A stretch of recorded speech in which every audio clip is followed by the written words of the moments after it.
अरे वो मुझे इस तरह सताती रही, नींद में भी आके जगाती रही, न सोने दिया रात भर, न कुछ सोने को जाती रही। नमस्कार, जय श्री राम भाइयों। ये एक शायरी थी, अपने से बनाई हुई, तुरंत बनाई हुई, अभी दिमाग में आई हुई, मैंने आपके सामने ला दिया। सुप्रभात, कैसे हैं आप लोग? उम्मीद है आप लोग बहुत अच्छे होंगे। भाई साहब उठ गए हैं, जस्ट अभी 10 मिनट हुआ उठे भाई साहब, है ना।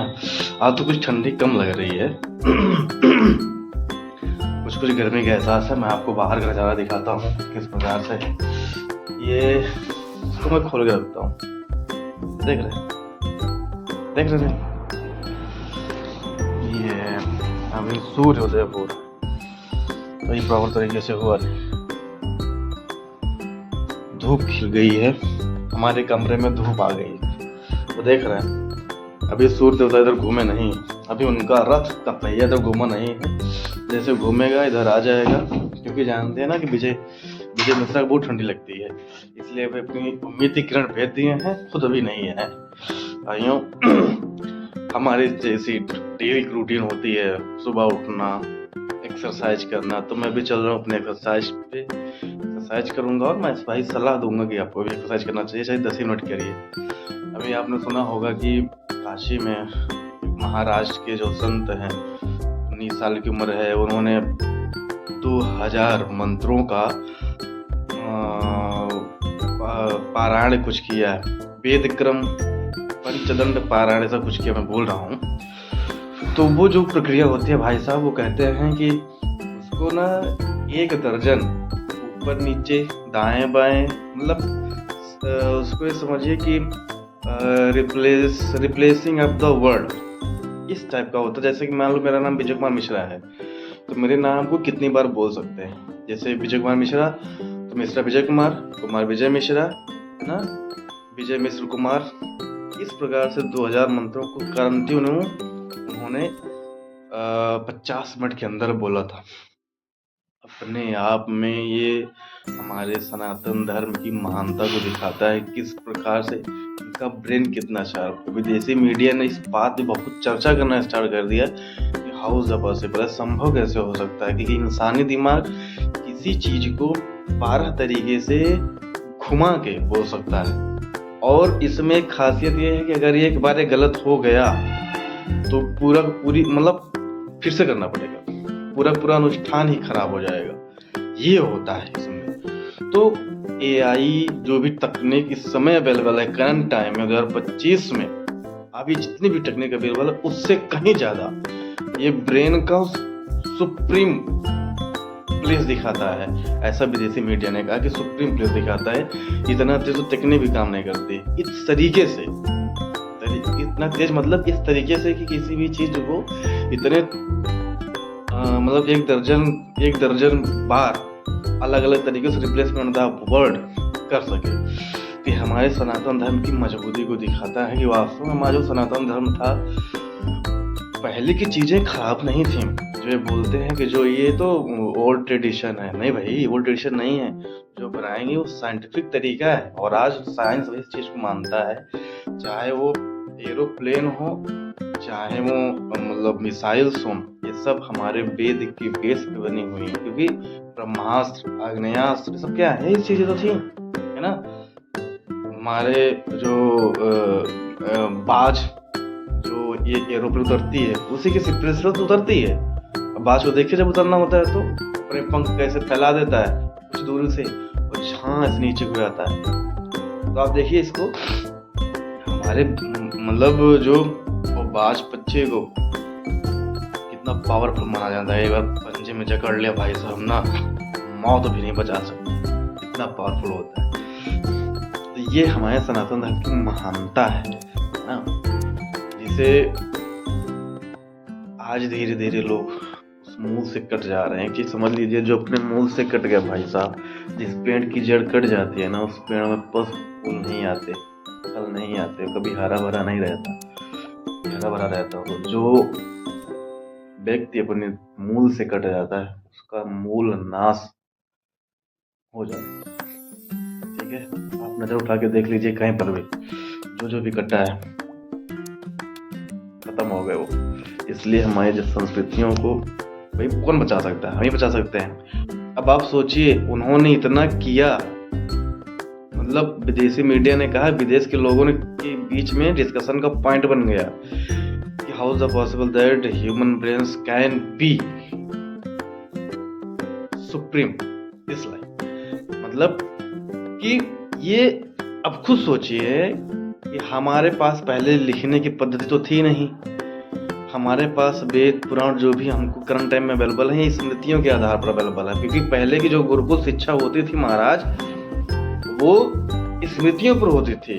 गुरु हमें सिखाते थे, प्रैक्टिकली बताते थे और हमसे ध्यान से सुनते थे। मतलब हमारा दिमाग इतना तेज था उस टाइम में कि हम किसी चीज को जब सुनते थे तो हमारे दिमाग में वो रहता था। आज का खुद सोच लीजिए, रील के चक्कर में हम लोगों ने अपने दिमाग की मेमोरी को खत्म कर दिया है। अगर हमको कोई चीज बताई जाती है तो मुश्किल 5 दिन याद रहता है भाई। खुद सोचिए कि पहले के समय में चीजें कितनी मतलब ज्यादा सुप्रीम लेवल की थी कि लोग स्मृतियों में उसको सेव करते थे। लिखने की व्यवस्था थी नहीं ना, लिखने की व्यवस्था हम समझते हैं वेद व्यास जी के द्वारा, वेद व्यास जी ने ही दिखाया है लिखने का, है ना। ये बताते थे, गणेश जी लिखते थे, ये थी। तो इसका मतलब है वेद व्यास जी भी तो सुने ही थे ना, अपने माइंड में सेव करके रखे हुए थे। स्मृतियां इतनी तेज हुआ करती थी। लेकिन आज वास्तव में जो योग होता है, ये श्री पतंजलि जी ने जो स्टार्ट किया योग को, मेडिटेशन, लोग कहते हैं मेडिटेशन करिए। आज साइंटिफिकली भी प्रूफ है कि मेडिटेशन करने से, योग करने से हमारे मसल्स मजबूत होते हैं। हमारी अभी हाल ही में ही देखिए भाई, गोविंदा जी गए थे जिम में, बेहोश हो गए थे। जिम मतलब उन्होंने स्टेटमेंट पास किया कि जिम के बजाय हमें योग करना चाहिए।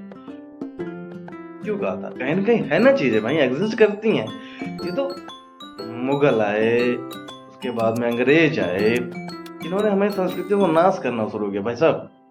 1833 में देखिए ना, अंग्रेजी देकर चले गए। आज हमारे बच्चे क्यों दूर होते चले जा रहे हैं? हम संस्कृत पढ़ाते नहीं है। अब तो लगभग संस्कृत कट गई है भाई। हम अपने टाइम में बता रहे हैं यार कि जब मैं पढ़ा करता था तो मेरे टाइम में संस्कृत चैप्टर हुआ करता था, पूरी बुक हुआ करती थी। इवन देन 12वीं तक संस्कृत हुआ करती थी। आपको तो मुझे पता नहीं है, लेकिन नहीं दिखाई पड़ती संस्कृत। मैंने खुद पढ़ा है भाई साहब 12वीं में। एक सेंटेंस भाई साहब 3 पेज तक हुआ करते। एक सेंटेंस 3 पेज में आके खत्म हो रहा है। मतलब अगर मैंने शुरू किया कि टुडे इज द मॉर्निंग, तो today is the morning Sanskrit में वो जाके 3 पेज में खत्म हो रहा है। इंग्लिश का एक sentence today is the morning, वो संस्कृत में जाके 3 पेज में खत्म हो रहा है। ये थी महानता। एक सेंटेंस को खत्म करने में 3 पेज लग रहा है। सोचिए अगर कोई किताब लिखना हो, भाषा ऐसी भाई साहब मजा आ जाती है। गर्व होना चाहिए भाई साहब हमें अपनी संस्कृति पे, अपनी संस्कृत पे, दोनों पे गर्व होना चाहिए भाई साहब। इनकी कोई तुलना नहीं की जा सकती।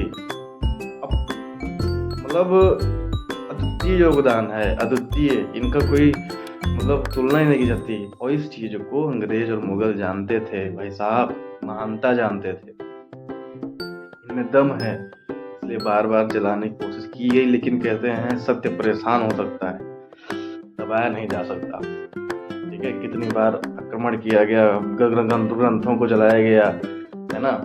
उसके बाद में मंदिरों को तोड़ा गया, समूल नाश कर दे। लेकिन हमारी संस्कृति इतनी बलिष्ठ है कि उसको, मैं कह रहा हूँ बार बार, उसको फोर्सली उसको डिस्ट्रॉय नहीं किया जा सकता भाई साहब। हमारी संस्कृति है, सनातन संस्कृति है, देवों की संस्कृति है। ठीक है, और जो ये भाषा है संस्कृत, देव भाषा संस्कृत है ये। मतलब सोचिए कि देवता भी संस्कृत में ही बात करते थे, इसलिए सुदेव भाषा बोली गई और जननी है भाषाओं की, है ना। तो अब खुद आप देख सकते हैं कि आप जिनके बच्चे पढ़ लिख जाते हैं यार, जिनके पास एजुकेशन तो है, संस्कृत का संस्कार नहीं, जिस प्रकार से अपने माता पिता को वो छोड़ देते हैं, अपने जननी को वो छोड़ देते हैं, उसी प्रकार इन भाषाओं ने संस्कृत से जन्म लेके और संस्कृत को डुबाने का काम किया है, पीछे कर दिया है ना। तो दशा देख लीजिए, मेरा कहने का तात्पर्य यही है भाई साहब, मूल से नहीं कटना है, मुंह से कटना है। भाई सुबह सुबह का इतना लंबा हो गया, आप बोलोगे यार ब्लॉग बना रहे हो भाई साहब, ऐसा बता रहे हो यार, बताना पड़ेगा। हम लोग नहीं जानेंगे, हमारी पीढ़ी भाई, अगर हम लोग बोल जाएंगे तो हमारी आने संतान वो क्या याद रखेंगी। यार देखिए ना वृद्धाश्रम में जाके कितने लोग बड़े बड़े घर से वृद्धाश्रम में जाके पड़े हुए हैं, मतलब अपने बच्चे के लिए सब कुछ किया, लेकिन उसी बच्चे ने लात मार के उनको वृद्धाश्रम में पहुंचा दिया है। भाई क्या मतलब है इस पढ़ाई लिखाई का। उन बुजुर्गों से पूछिए जो वृद्धाश्रम में पड़े हुए हैं, सब कुछ त्याग कर कैसे रहे, कैसे किया उन्होंने। हो सकता है भाई कुछ गरीबी से अमीरी में पहुंचे हों, कुछ स्टार्टिंग से अमीरी में रहे हों, उम्मीद यही लगा कि बैठे हमारा एक ही बच्चा है, तो पढ़ाएंगे लिखाएंगे, अच्छी एजुकेशन देंगे। इस उम्मीद से नहीं पढ़ाते हैं लिखाते हैं कि जब बड़े हो जाओ, शादी ब्याह हो जाओ, तो लात मार के हमको पहुंचा दो वृद्धाश्रम में। इसलिए पढ़ाते लिखाते हैं जैसे बचपन में मैंने तुम्हारी सेवा की है, वैसे बुढ़ापे में तुम मेरी सेवा करो। भैया कर्मा रिटर्न्स, जो आप करोगे वो मिलेगा आपको। गाली दोगे तो गाली मिलेगी, चाहे जहां से मिलेगी, ठीक है। इसलिए भाई साहब हमें ये ध्यान रखना है, हम जैसे यूथ को, कि हमारी जो आगे आने वाली पीढ़ियां हों, पहली चीज तो अपने ऊपर अप्लाई करिए। अगर हम नहीं पढ़ रहे हैं ना तो हमारा बच्चा नहीं पढ़ेगा। आप लोग कहते हैं ना भाई, हम लोग कहते हैं ना यार पढ़ता है ना, उसका मन नहीं रहता पढ़ने में। यार हमने क्या उखाड़ा पढ़ाई में। पढ़ाई का मतलब ये नहीं होता कि आप गवर्नमेंट जॉब में जाइए, पढ़ाई का मतलब ये होता है संस्कार में आपके आने चाहिए, आपके पास संस्कार होना चाहिए, ठीक है। तो यही मेरा मतलब कहना ये है भाई साहब कि हमें अपने मुंह से नहीं कटना है। अगर हम कट गए तो हमारी संतान कट जाएगी मुंह से, क्योंकि जब हम पूजा पाठ नहीं करेंगे, वो देखेगा नहीं बच्चा, तो क्या करेगा, वो भी तो पूजा पाठ नहीं करेगा ना भाई साहब। अगर हम मोबाइल चला रहे हैं, रील स्क्रॉल कर रहे हैं, तो भी तो मोबाइल चलाएगा, रील स्क्रॉल करेगा। ये हमारे जीवन का पार्ट हो सकता है, जीवन नहीं हो सकता। रील चलाना, रील देखना जीवन का पार्ट हो सकता है, 10 मिनट 15 मिनट मैक्सिमम आधा घंटा, लेकिन हमारी लाइफ नहीं हो सकती। आज एक वैज्ञानिक रिपोर्ट आती है भाई साहब कि हम लोग जो मोबाइल पे टाइम दे रहे हैं, देखो मैं कंटेंट क्रिएटर हूँ, तो मैं नहीं कह रहा हूँ मैं इससे बचा होगा, मैं कंटेंट क्रिएटर हूँ, मैं भी मोबाइल पे रहता हूँ, लेकिन प्रयास ये करता हूँ जितना ज़्यादा से ज़्यादा हो, जितना टाइम हो सके मैं दूर रहूँ मोबाइल से, लेकिन आज आप देखिए ना, मतलब कि रिपोर्ट जो बताती है कि 10-10 घंटे केवल मोबाइल पे ही जा रहा है, और ऐसे कटती है ना, मतलब पता नहीं चल पाता कि यार हम मोबाइल पे इतना टाइम दे दिए। मैंने एक बार एक एप्लीकेशन डाउनलोड किया कि हम चेक करते हैं कि मोबाइल पे कितने, मैंने पर्सनली इतना यूज किया 7.5 घंटा। मेरी तो दिमाग उड़ गया, हमको यहाँ बताओ 7.5 घंटा मैंने मोबाइल पे निकाल दिया, मतलब I am killing the time. ऐसा जो टाइम किल करता है ना, टाइम उसको किल कर देता है। एक बात समझिए, ये समय बहुत स्वार्थी है, अपने काम चलना, तुम उसका यूज कर लो बात अलग, लेकिन वो चलता रहता है, अपना देखता है। हमें टाइम सीखना चाहिए भाई साहब, टाइम काम में चलना।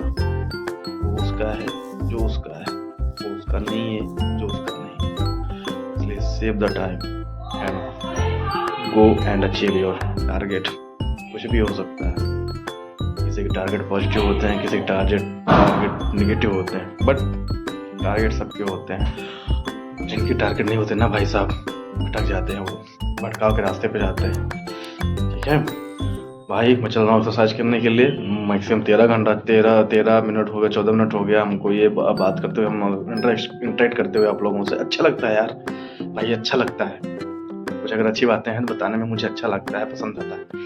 मैं चल रहा हूँ एक्सरसाइज करने के लिए, फिर हम लोग साथ में ट्रैवल करते हैं भाई, ओके।